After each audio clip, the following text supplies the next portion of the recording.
so sad that he's not in the 10 o'clock hour. I guess so. I mean, everything is different this year, and it's surprising. Bill Clinton, I watched, I guess it was yesterday, maybe it was this morning, I watched his arrival to the Staples Center in Los Angeles in the year 2000. He, of course, was the president. It was the nominating convention where Al Gore, his vice president, was going to be nominated, and everyone was seeing if Al Gore could get out of Bill Clinton's shadow, with the shadow he cast that night as president, with an arrival like a prize fighter. It really shows you that in 20 years how the star has maybe fallen, not necessarily for all Democrats. A lot of Democrats like Bill Clinton, but there is a little bit of tarnish on the silver of Bill Clinton in that this is the era of Me Too, and there were a lot of issues surrounding Bill Clinton and whispers and whatnot. And this may be a Democratic primary that wants to distance itself from Clinton's. And this is the next step, maybe with Joe Biden's nomination. That Jimmy Carter had these problems too at conventions, where people associated the malaise days of the Carter years of inflation and the Iran-Contra crisis and a one-term presidency.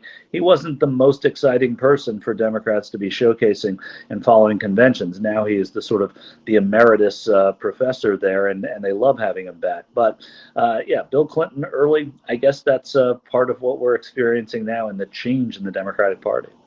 Yeah, and I know you've been covering conventions for a long time. For me, it just makes me feel so old. And when people say, oh, yeah, well, he hasn't been president for 20 years. Gosh, I remember 1992, the Democratic Convention in New York City, when Bill Clinton, was the official nominee, a stem winder of a speech, I think the night before, by then Governor Mario Cuomo, and how times have changed. So speaking of change, again, we're sort of seeing more of this sort of semi-talk show, some live interviews, some tape.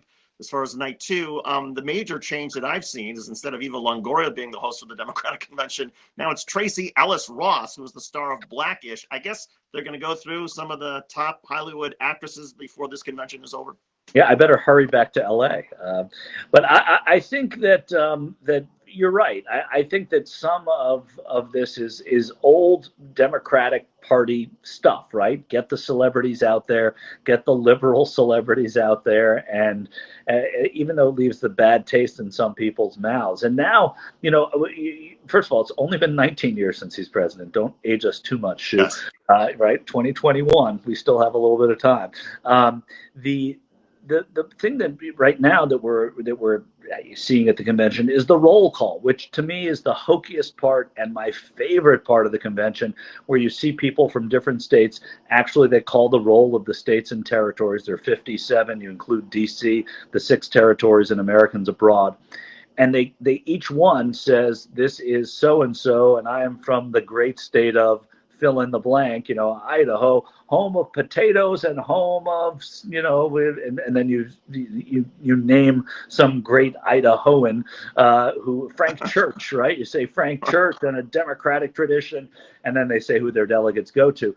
It's really hokey, but it gets everybody excited in the convention hall, and that's what this is. This is for Democrats. This is not for America usually. Yeah. By the way, I don't know, Sure, are you able to see some of the questions that are now scrolling across the screen?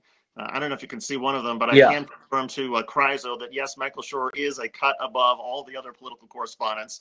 There's also a guy that's asking Brett Walker, talking about the throngs of people representing the state, add something big. Do you agree that when they do this sort of roll call, even though it is virtually, that it does give some sort of momentum, some sense of urgency, some sense of history at least?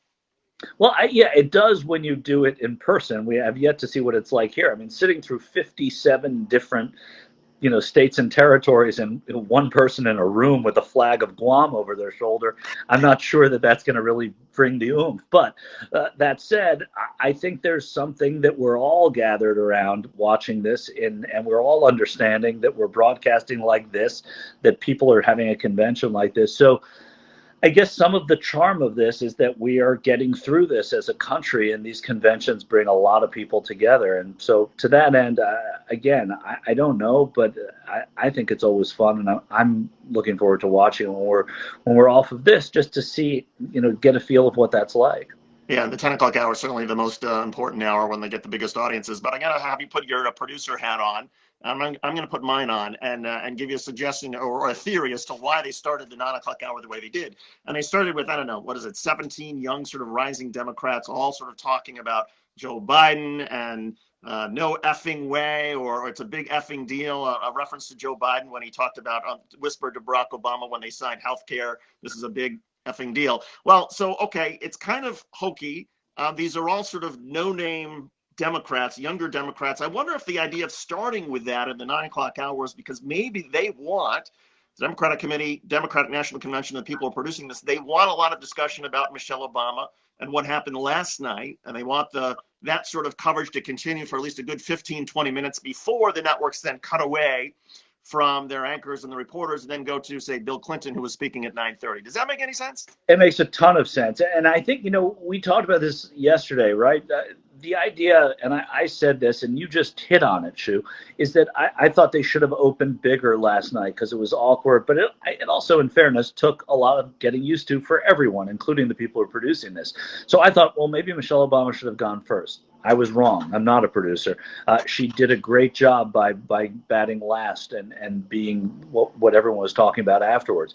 But she did go first in the 4 days, so it sets a tone, and that is the pop that this convention needed. And of course, tonight it's Jill Biden, and Jill Biden may be the first lady one day, and maybe somebody that people will turn to for great speeches going forward. But it doesn't have the same kind of anticipation, certainly for Democrats, as Michelle Obama did last night. So you do have to carry a little bit of that over in today. So I think that's a great observation you make. And the Democrats, they know this. These things are choreographed. I mean, they didn't used to be fair. And I think in our lifetimes, for the most part, they've been choreographed. Maybe the Republicans in 1980 weren't. But this is really, in the Democrats possibly that year as well. But this, at this point, is always a choreographed event now. I was so struck the number of it. I mean, obviously the theme tonight is Joe Biden's biographical sort of background. You mentioned Jill Biden. She's the main speaker in the 10 o'clock hour. We've already heard a lot of speakers talk about the losses that Joe Biden suffered. Obviously, the loss of his wife and his daughter when he was first, U.S. senator. The loss of Beau Biden. I mean, this idea that because Joe Biden has lost so much and has overcome so much, his father lost his job, Joe Biden was a stutterer, that therefore Joe Biden can relate to the problems Americans are going through. Does it translate that easily in your estimation? I mean, is that a good political message to say, hey, this is a guy who's been through the worst that life can offer, and because he's been through all of that, he knows what all of you are going through, whether it's COVID or the economy, and therefore he can relate to you and he's going to help? Absolutely. I think the whole idea, and Michelle Obama talked about it last night. One of the first words she said, or in one of the first phrases she said, was the word empathy. And I think that when you look at Donald Trump, he is a lot of things, but he has not been able to sell himself as empathic.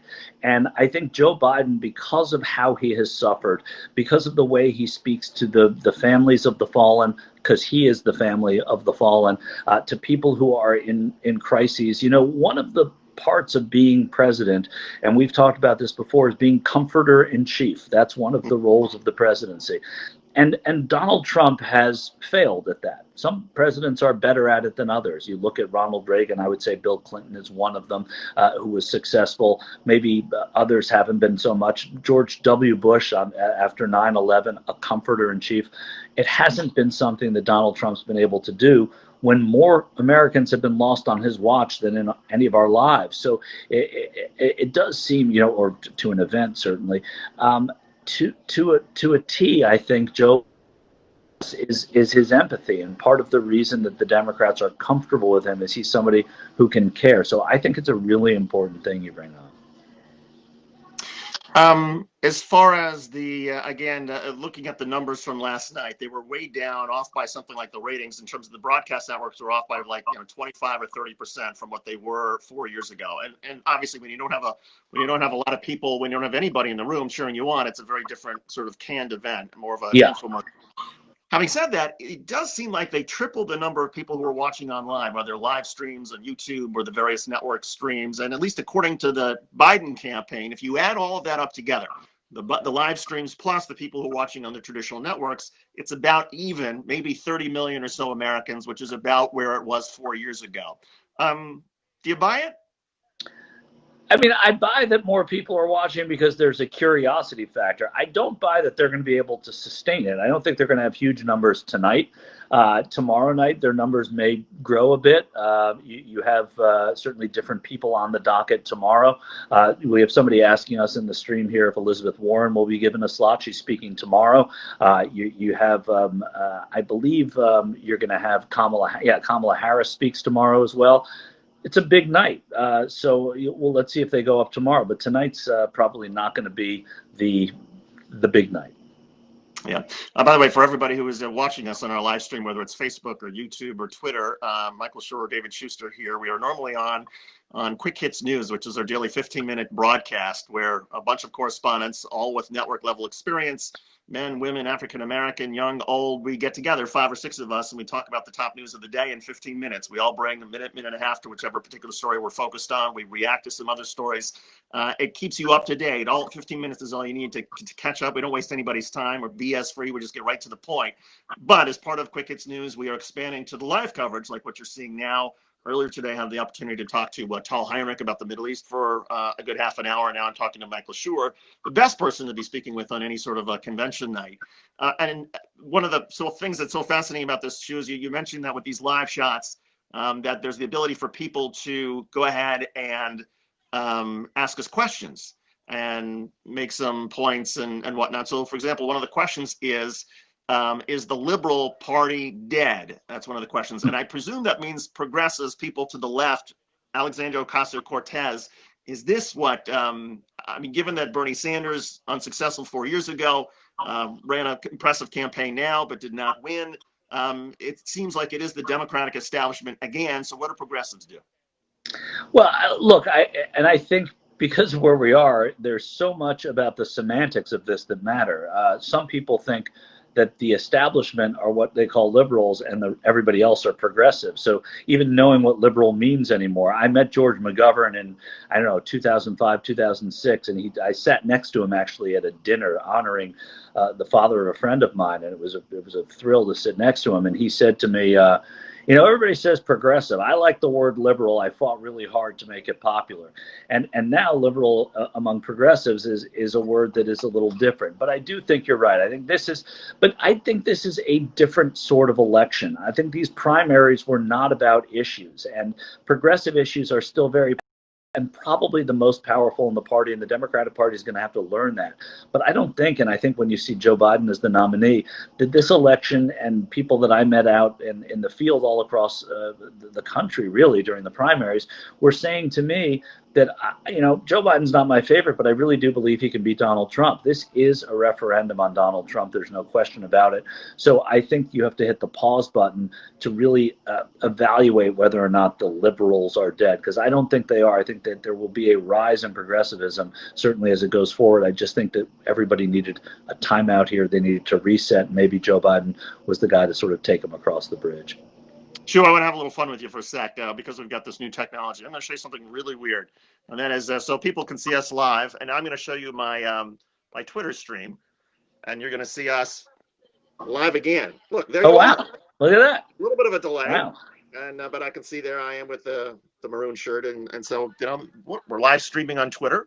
We are live streaming on Facebook. We're live streaming on YouTube. It's just a little bit jarring, and we're still getting used to the idea of when somebody sends us messages like Chris Trent.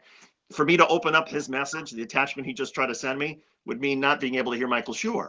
So we'll have to figure out some of the Nobody wants to do that. Right. So Jill Biden. What does she need to do tonight in the 10 o'clock hour? I mean, is it just fill in the biographical details, describe the Joe Biden that she knows, and make it sort of, mushy and warm and loving? Is that the bar? But I think the bar is there, to talk about Joe. This is where you're going to hear the biography. You're going to hear the stories that we all know about Joe being the caretaker of his children. I also think there's an opportunity here for Jill Biden to talk about Hunter Biden. I don't know that she's going to take it, but Hunter Biden is the president's son. He's been a controversial name, if not a controversial figure, because of his involvement in Burisma and Ukraine and the way Republicans were trying to paint some corruption on the side of the Bidens there. But we don't hear very much from Hunter Biden. I think the mother's touch is sometimes a good way of going, rather than having Joe Biden talk about something on Thursday night that's going to distract from his accepting the nomination. I don't know if that's going to happen. I haven't seen the speech, but I think that that there's a chance that you see her talk about that and do a favor to that issue, and big quotations around the issue. By the way, the folks from Guam, I guess they have started the roll call, or at least they're making a remark. Let's hear what the people from Guam are saying. If I can pull this off, that'll be pretty amazing. Biden. Hawaii. I came from the Philippines to Hawaii, the land of indigenous native Hawaiians. Today, I want to speak to my fellow immigrants, to the essential workers on the front line, to the service members who wear our flag, to the parents with big dreams for their children. No matter where we came from, immigrants. I think this is the roll call. Long fight for justice. We belong in the American I think so. together. Hawaii, birthplace of President Obama, cast 9 votes for Bernie Sanders and 23 votes for our next president, Joe Biden. Idaho. We're not waiting for Washington to This is act pretty on cool. climate change. Yeah. I'm into this. By the way, Idaho, look at that timing. That was what we were just talking about. See if they mentioned Frank Church. Imagine what we could do with a president that listens to science and leads with courage. Idaho cast 9 votes for Bernie Sanders and 16 for our next president, Joe Biden. Illinois. Discrimination has denied too many Black Americans the chance to own a home and build wealth. So it's different, clearly. It's not what it used to be, but more people. But Look, it sounds like they're doing I'd say it's about as good as they could do, right? I mean, yeah. It misses all the drama of people yelling and screaming and saying, "Mr. Speaker, the great state of Right. Indiana, the Hoosiers." It does. Which, Which I love. Piece of news going into Kamala Harris speaking tomorrow at the convention. She now has a Secret Service code name. Did you see that, David? I did not. What's her Yes, code name? she is now Pioneer. That is her code name. So Pioneer is her. Yep. Well, it's something. She gets the full protection now that she's She does, yeah. the Democratic convention stage. Exactly. Indiana, there's Buttigieg. I'll put the screen back on him so you can hear what Pete is saying. So we can do this right. Bernie Sanders and 86 votes for the next president, Joe Biden. Iowa. We were going to talk to you tonight about biofuels, but the powerful storm that swept through Iowa last week has taken a terrible toll on our farmers, our small businesses, and our families who are still without power. By the way, Mark Goldman weighs in and says that Pioneer seems like a very appropriate code name for Kamala. And before I ask you about that, Iowa, we were just mentioning on our Quick Hits News, and this is why I think everybody should subscribe to Quick Hits News. So Iowa, they lost something like a third of all of their crops. A third of all their crops were wiped out because of this Midwestern derecho, which had hurricane force or tornado force winds across the state. So, and then you had like hundreds of thousands of people who also didn't have power. So for everybody in the Northeast who went through, you're going through COVID, there's not much to do. You're at home, then you lose power because of the Hurricane Isaias that came through. Well, now in Iowa, not only losing power, but also losing so much of the agriculture. I mean, it just, what a body blow 2020 has been to so many people. Yeah, it just keeps happening too. And Iowa is such a big political state, so much happening there. Steve King in the 4th district, the firebrand, anti-immigration Republican, and that's about as nice as I can put it. Lost in a primary, and J.D. Scholten, who ran 4 points behind him in 2018, trying to get that seat now. Then you have Joni Ernst, who's a very conservative Republican senator, who's running against Teresa Greenfield, the Democrat there. It's a real political state, and then you have. Actually now Tom Perez, the head of the DNC, saying it might be time to leave the caucuses behind. Another, piece of charm in American politics that may have run its course because it wasn't handled very well, and maybe charm is something that we don't need as much of, but fairness. And I think that the caucus makes it very difficult for everyone to be involved. And Shu, I'm going to pick your political brain here because we had Chuck Schumer in the 9 o'clock hour, and he was talking about the importance of Democrats taking back control of the U.S. Senate. The math, you would look at it and it wouldn't seem like this would be a favorable year for Democrats. But is there a path that you see for the Democrats making up enough seats in the Senate with the races that are in play to take control of the chamber? I do. I think that there's absolutely. I would say when you look at states like North Carolina, where you have Tom Tillis, who is down in the polls, you look at Arizona, Martha McSally, down to Mark Kelly, the former astronaut, or husband of former Representative Gabby Giffords, who will be speaking at this convention tomorrow night. Gabby Giffords was shot; she survived when she was representing Arizona's 9th district. I believe that's the district. And then you see those two races. You see a tight race in Iowa. You see Susan Collins, who is down in just about every poll, even Republican internal polls in Maine. You go down to a state like Texas. John Cornyn, I think, is going to win. MJ Hegart's going to run a good race. But Mitch McConnell is up in Kentucky. I think he's going to win. But go to South Carolina. Cook Political Report moved that race from likely Republican to leans Republican. So Jamie Harrison running very close there right now with Lindsey Graham. If there's any kind of a wave, it's going to pick up some of those seats that we're talking about, including Alaska, where Dan Sullivan, who doesn't have a high profile in Washington, is now in a tighter race than people thought with Al Gross. Al Gross is a doctor, a Jewish doctor whose father was the Attorney General of Alaska. And so you see these tighter races that shouldn't be tight for Republicans, but for Donald Trump. By the way, I have to point out that in Alaska, Shu, there is a nickname for the Jewish Alaskans. They call themselves the Frozen Chosen. Pretty cute, right? Wow, that's pretty good. Yeah. I like it. So let's see. Right now, and I guess they make their home in Juneau. Well done.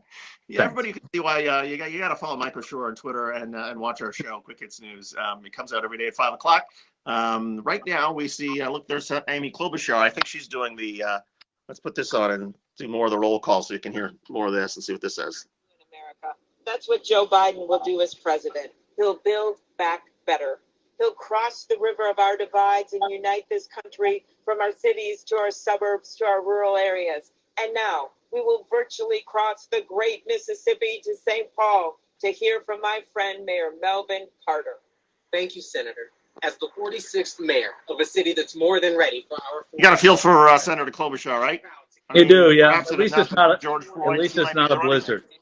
At least it's not a blizzard. Yeah, I think that she may have been the running mate were it not for George Floyd, but we still don't know, and she's been a good surrogate for Joe Biden, that's for sure. Let's talk a little bit about Alexandria Ocasio-Cortez, the representative from New York. She spoke tonight. There was, talk about it being a minute and that she only got a minute at this convention. If you think about it, she was tending bar 3 years ago, and now she's speaking at the DNC. It's pretty impressive, and she is the voice for so many progressives and has been a consistent one. She came out, she didn't mention Joe Biden. She nominated Bernie Sanders for the presidency, but in fairness, there are rules to what happens at these things, and she was there to do that. You have to put the names of people who got these delegates into nomination, and she herself sent out a tweet just a little while ago. If you were confused, no worries. Convention rules require roll call on nominations for every candidate that passes the delegate threshold. I was asked to second the nomination for Senator Sanders for roll call. I extend my deepest congratulations to Joe Biden. Let's go win in November. So that explains that there is protocol, there are rules. This is actually a convention that has to accomplish things too in a sort of business-like manner. Which is so weird. It is so weird given the virtual reality of all of this that they would still follow sort of the gavel rules, even though everybody's in a different spot. But that does clear up a lot of the confusion that was out there. And look, I mean, Alexandria Ocasio-Cortez, a lot of people would suggest, and maybe you agree or disagree, that, I mean, she was one of the reasons that I think Bernie Sanders actually got such a lift going into Iowa and New Hampshire, because, I mean, when she went to Iowa with Bernie Sanders, his numbers went up. It created incredible buzz, and it seemed like the progressive wing of the Democratic Party said, aha, she's the next superstar. She has essentially said, anointed Bernie Sanders as the leader right now, and it had an impact. Yeah, it absolutely did, and her support for Biden will be important as well. I mean, it wasn't her role at the convention to talk about Joe Biden. She was there to second the nomination of a man that she wanted to be president this time, and fair is fair. But I imagine that her endorsement of Biden and whatever work she'll do, and listen, Bernie Sanders and Joe Biden and their staffs worked very hard at creating a platform, and it's a platform that Alexandria Ocasio-Cortez, in her role as a Democrat, her role as a representative in Congress, should she win again, and she undoubtedly will, they're going to be holding the feet to the fire of a Democratic administration to make sure that these things get done. I'm going to get back to a little bit of policy, just to sort of show everybody how deep you know this stuff. So there was Bernie Sanders last night saying, I disagree with Joe Biden on healthcare and how we get to universal coverage, but I agree with him on things like universal on raising the minimum wage to $15. Joe Biden supports it. Joe Biden supports the ability of extending more people to getting health insurance, getting more people an opportunity to join unions. Based on everything you've been picking up from Democrats today, how did Bernie Sanders do last night, at least making the case based on policy issues for Joe Biden? Yeah, I think he did very well. I mean, he spoke to the people that are interested in hearing Bernie Sanders speak, and he told them why he's endorsing Biden. He was honest about what issues he still has with Democrats, but he also talked about how important it is to get rid of Donald Trump and how this autocracy of Trumpism is crushing America, and it will set us back. And these are people, the people that listen to Bernie Sanders' words are people that want to see America go forward. The word progress is in the word progressive. These are people who want change. He's saying we are going to go backwards if we don't elect Joe Biden. And I think that's important for people to hear. And he was the only person to speak about policy. Conventions, not always about policy. They're really about just sort of, fluffing up whoever the nominee is. But Sanders talked about policy, but I think it was important that he do that so that people who like Bernie Sanders hear, oh, Joe Biden really cares about the environment. He really does want a $15 minimum wage. Losing candidates, I always think, and I'm cynical about some things, they have zero effect, right? They lost. They always get out there in their concession speech and say, we made a difference. They never make a difference until Bernie Sanders. Bernie Sanders made a real difference. He made a real difference in the platform this year that the Democrats have adopted. It's not all the way there, and a lot of people who voted against it are people that were upset about that. But by the same token, he has made the Democrats come to him. Joe Biden went to him. And I think it was a really successful losing candidacy, more so than any I can remember, ever. I agree with you 100%. All right, Shu, so we've been doing this for about a half an hour now. You want to see more of the roll call? We could hear more of that? Sure. Let's do this. This is sort of Kathy Hochul. I cast New York's votes. New York. 4 votes for Bernie Sanders and 277 for our next president, Joe Biden. It's Joe time. North Carolina. I've been doing this for a long time, so let me just be plain. Black people, especially black women, are the backbone of this party, and if we don't show up, Democrats don't get elected. I'm putting on my mask, and we're going to every corner in North Carolina to help organize, because we need to make sure everyone shows up for Joe Biden. He will show up for us. North Carolina cast 39 votes for Bernie Sanders and 83 votes for the next president of the United States, Joe Biden. North Dakota. Deshkatni Dosha, Jeed. Welcome to the homelands of the Mandan, Hidatsa, and Arikara people. I graduated from a class of just 44 students, and I had to drive 3 hours just to take the SATs. But growing up, I knew that college was a ladder that could take you anywhere. Joe Biden knows that everyone deserves a chance to climb that ladder. So as a proud tribal member, as a Mexican American, and as a Harvard graduate, I am proud to cast North Dakota's votes. 10 for Bernie Sanders and 8 for our next president, Joe Biden. Northern so there Nevada. you see a state that Bernie Sanders won, North Dakota. And that's what happens at these things. Far away, but we're American citizens. it's amazing. I still can't get over. I mean, look, this is so sort of raw what we're doing here. I'm talking to Michael Schur essentially over HAPS, which enables us literally through our phones to talk live to one another. and then point the phone at a live feed on a computer of the convention from the Democratic National Committee. And that's how we sort of mix and put it all together. Remarkable. It is just the technology is remarkable. And Shu, the other thing I can't get over is in all these pictures, everybody except for the speakers wearing masks. Is there a way to gauge, do you think, how this convention plays against the fabric of a crisis like we're having now, the ongoing coronavirus crisis, 172,000 killed, perhaps upwards of 200,000 over the next, we'll get to that number in another month or two. How does the convention fit into all of this? Yeah, well, I guess it's hard to say until we see both conventions, right? I don't think that this one convention will be able to answer that question. We'll see where the race goes from here after the Republican convention and people start after Labor Day, the traditional start of the presidential election, even though it's like 7 Labor Days ago that this one started.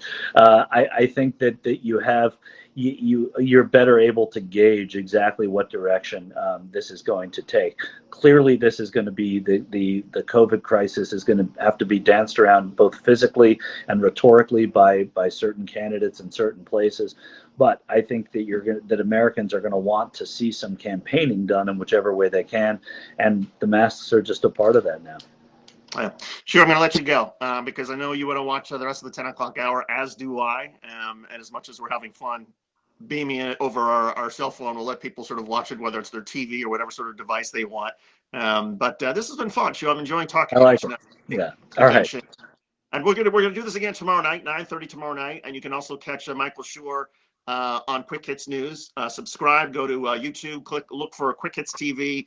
Subscribe. Ring the bell. The videos of Michael Schur will get delivered to your inbox. And tomorrow night, in addition to Shu, you're gonna like this. Richa Sanwal is going to be joining us from Mumbai, India, tomorrow night, just before you, to talk about the impact of Kamala Harris and her Indian ancestry and how they're reacting there. And we may also hear from Ariel Hexon, who's going to have a little bit of a millennial generation view of what's going on. So you'll have a little company back to back tomorrow before we talk to you tomorrow night. All right. Sounds great, Shu. Shu, thanks as always. And thanks to everybody up and down the line at HAPS TV and everywhere else for helping us put this together. I'm David Schuster on behalf of Michael Schur. We'll see you. This is Pair of Shoes. Pair of shoes. Yes. Woo-hoo, pair of shoes. Forgot the branding.